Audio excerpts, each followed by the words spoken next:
So, Wish is now the latest feature film in the long lineage and history of Walt Disney Animation. Also, interestingly enough, this is the film to sort of commemorate 100 years of the Walt Disney Company. They are currently celebrating their 100th year in existence as a company, as a studio. And so, this film was tied into that 100-year celebration. And it's coming off of I think, a really interesting period of time for Walt Disney Animation, but also Pixar at the same Hmm. time. Two separate companies, technically, but are often working hand in hand in terms of their release strategy and lately the types of stories that they tell. We know that Disney has had a rough year, and Walt Disney Animation Hmm. and both Pixar have had rough stretches over the past couple of years, ever since the COVID-19 pandemic.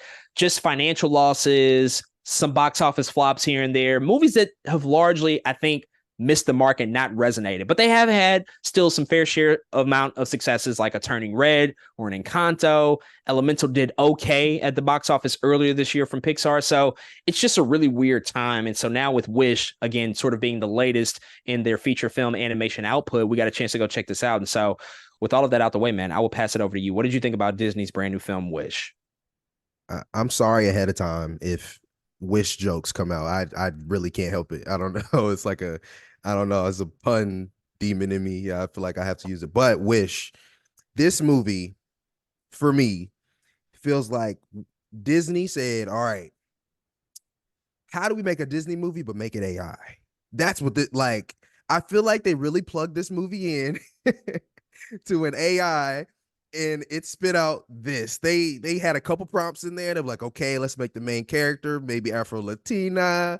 Let's there was another prompt in there that was like, all right, Chris Pine is gonna have some good voice acting. They said, let's give me one and a half good songs. That's Wish to me.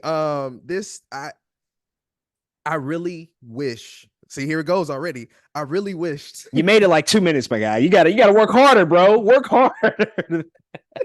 I really wish that I like this movie. I do, because I feel like it has remnants of what could be decent. It has some new ideas in it, but there's so many like cliche things that fall by the wayside that usually work for Disney movies that are not working for me here personally.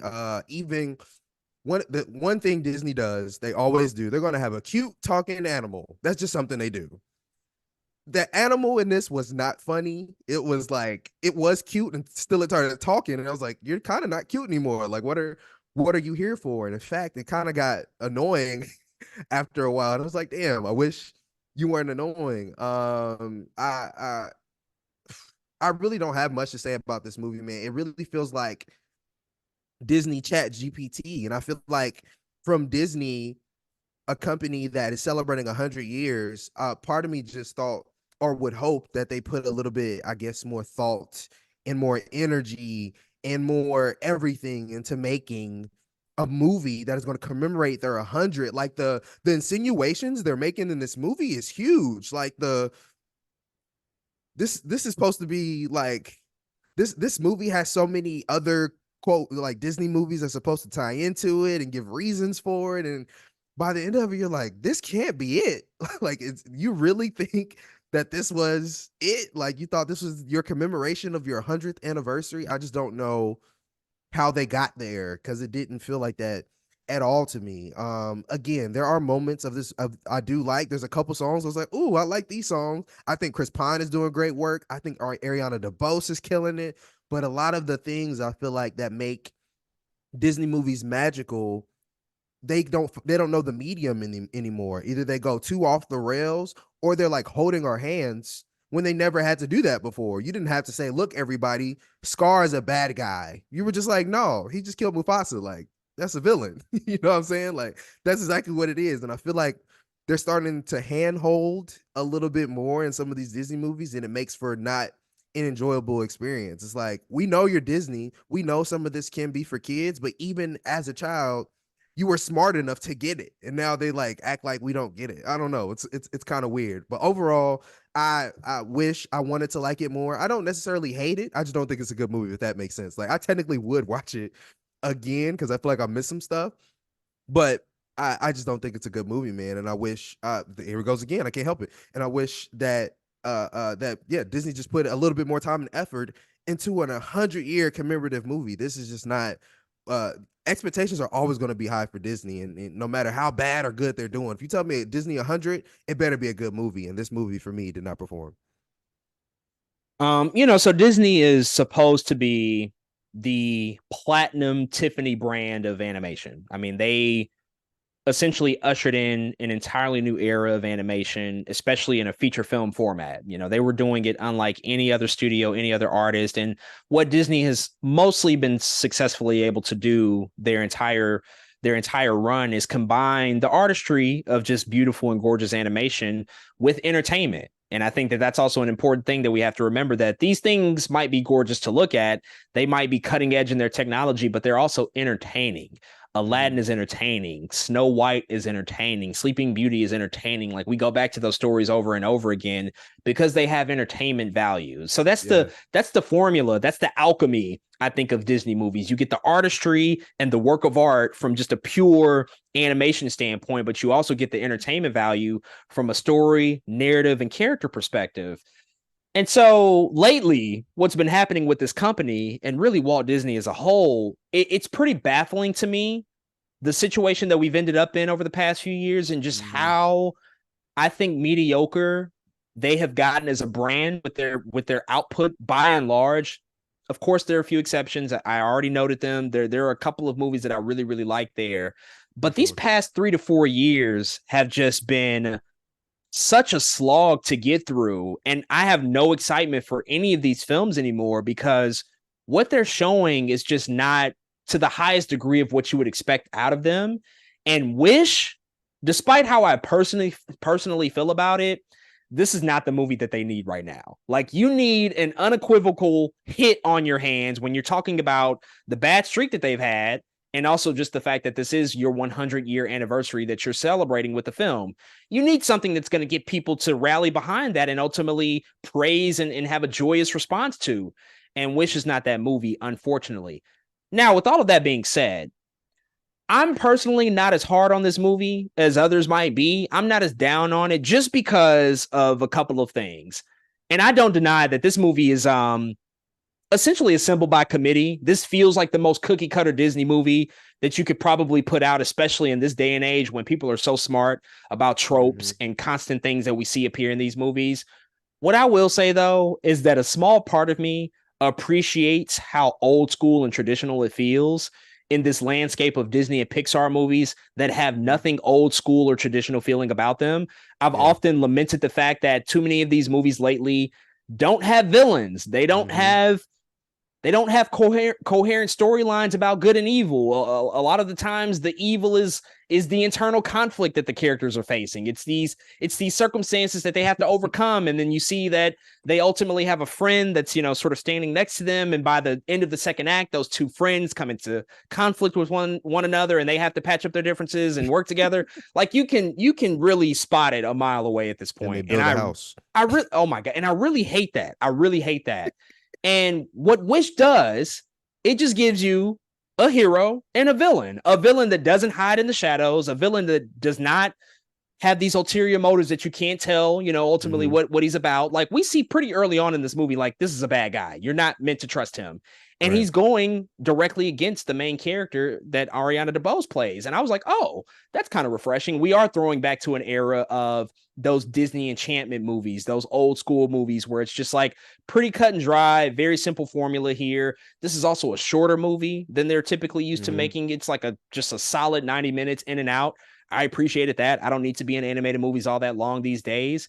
And so those elements about it, plus the music that's added into it, which, by the way, I do think that there's like a good 3 to 4 songs here. And I think that if anything saves this movie in the long run in terms of its reputation, it's probably going to be the music. There's a couple of things here that could take off when it gets to Disney Plus. And you really only need like one or two. Like, you don't need a full soundtrack of hits. Like, you just have to have one or two songs.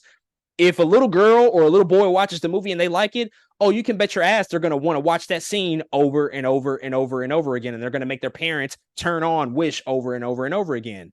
This has the potential for that. I don't know if it will or not, but it has the potential to have somewhat of a good reputation in the long run. And even audiences that saw it over the weekend largely like it. It's mostly critics, I think, that have an issue with this movie. But even with my own personal feelings set there and having some things that I think are are redeemable about the movie and ultimately what it's doing here, it's still a miss. It's definitely a miss by and large. It does not do what it needs to do. And also what's weirdly strange about this whole thing, as I said, like at the top, Disney is known for being the gold standard in this whole Mm-hmm. industry. The animation here doesn't really work for me. It's a Mm-hmm. combination of 3D and 2D. They're trying to do Yeah. some watercolor stuff, and it just doesn't really work, especially after you see a movie like Across the Spider-Verse and you see how much effort goes into that, and it's just like that's innovative. This doesn't feel innovative. It feels rushed. It feels Mm-hmm. like it just wasn't complete. And I wouldn't be surprised if they kind of realized like 3 years ago, like, oh yeah, our 100 year is coming up. We should probably put a movie together that can commemorate that, but also like it needs to have all the typical tropes that we're used to having. It needs to have all the Easter eggs and the callbacks to previous Mm-hmm. heroes and characters. It has to tie into the legacy of us as a studio. And I don't know if that's the best place to start. I think you have Mm-hmm. to just start with just what story are we wanting to tell, and is this a story worth telling? And this is not necessarily something that's going to be memorable. I think for most Mm. people, I think it kind of falters in that aspect. It's just going to be forgettable. I think it'll be Yeah. forgettable like Strange World was last year. I think it'll be forgettable like Lightyear was, like Luca was. Like they're releasing a lot of forgettable movies that nobody talks about. Like absolutely nobody, and that's what you don't want to happen, especially for this new generation of kids that are growing up with these films, that you Mm-hmm. want to tap into that. You want to create these new memories and this new legacy for. And so far it's not working. And so I do want to ask you before we move on, though. I mean, as I said, it's been a tough year. I saw something earlier talking about the box office of Wish. It came in at third place, by the way. It came after Napoleon and the Hunger Games, and the Hunger That's Games is in its crazy. second weekend, and a Disney animated movie on Thanksgiving weekend. They've been doing that for years. Like that's their tradition. Years. And these movies are not performing. And I saw I think it was Variety earlier. They published that, back in 2019, Disney as a company had seven $1 billion movies. Seven in one year. That's never happened before. Probably will never happen again. They just had hit after hit. Avengers Endgame and Frozen 2 and The Incredibles or not The Incredibles, but Toy Story. They just had so many hits that year.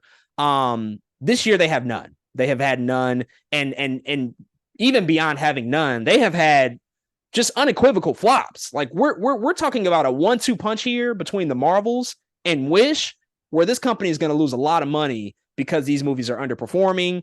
Indiana Jones and the Dial of Destiny earlier this year, Haunted Mansion. Like there's just a lot of misses happening across the board for the company. I know we've talked about this before, but I mean, what needs to happen, in the next couple of years, especially when they're deep into development on these projects? What needs to happen to turn the fortune around, for them as a company? Because it's not just Walt Disney Animation, it's not just Mm-hmm. Pixar.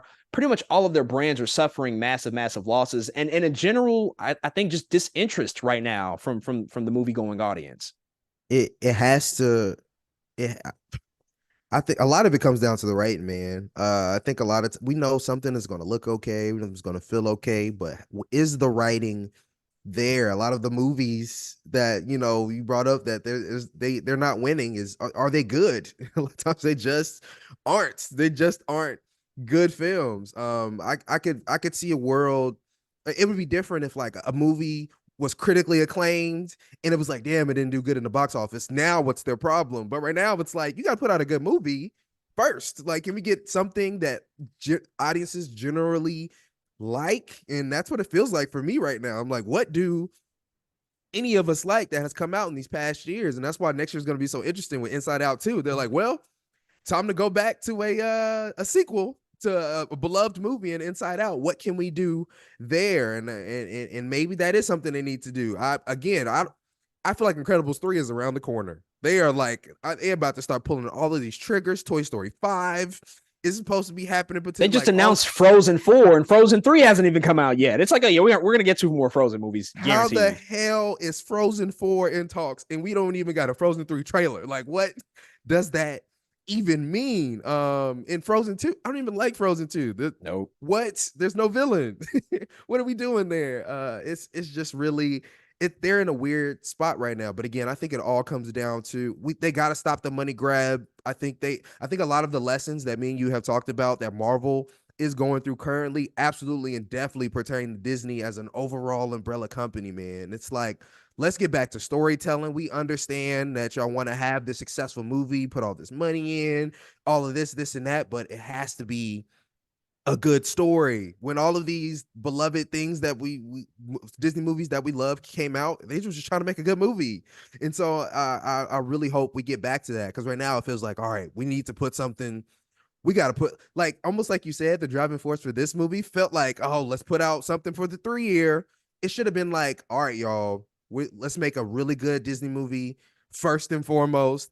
Plus, it is going to be our 100th year. Maybe we can incorporate a couple elements, but it feels like the driving force wasn't that it was the 100th year instead of just making a good movie. And I think that's really what they got to get back to, man. It's that energy of just coming out with a good film. And I really think everything will follow suit from there. But the greed is outweighing the quality of what's happening. It really is, and I think that's something that they need to figure out.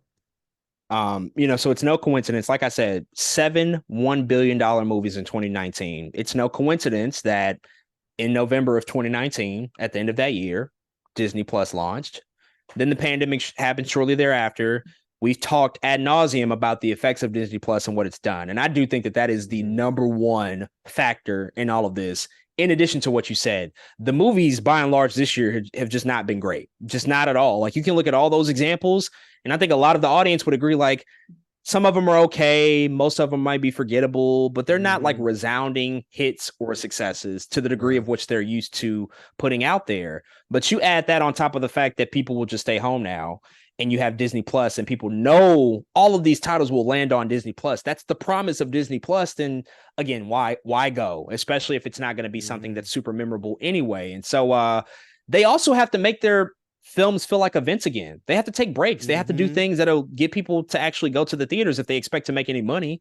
Because if you put out stuff that's going to be mediocre or okay at best, then most people will just stay at the crib and just wait on it from that perspective. And I most of these movies, I'm just at a place now where it's like, I don't even feel like I have to go to the movies to see these anymore. Like, I don't even feel the desire to do that anymore, just because like the quality isn't there. So it's like, why not just wait? Like, I'll probably have a better time watching it at home if I choose to do it that way. And so I think that they have to also figure out how to make these things feel like events again, make them feel important again. So folks, you have to remember and probably stop questioning like why we're going to get a Toy Story 5, why we're going to get a Frozen 2 or 3 or 4, whatever the fuck number we're on right now. It's we're showing them like what we want by putting our dollar into that stuff. And that's somewhat of our responsibility as an audience, but it's also a large part of their responsibility to give us good things, to make us want to go see those things. But this is why we're getting those sequels. This is why they're going to tap into all that IP over and over and over again, because that feels like the only stuff that's going to be successful. And so now we end up in this really dangerous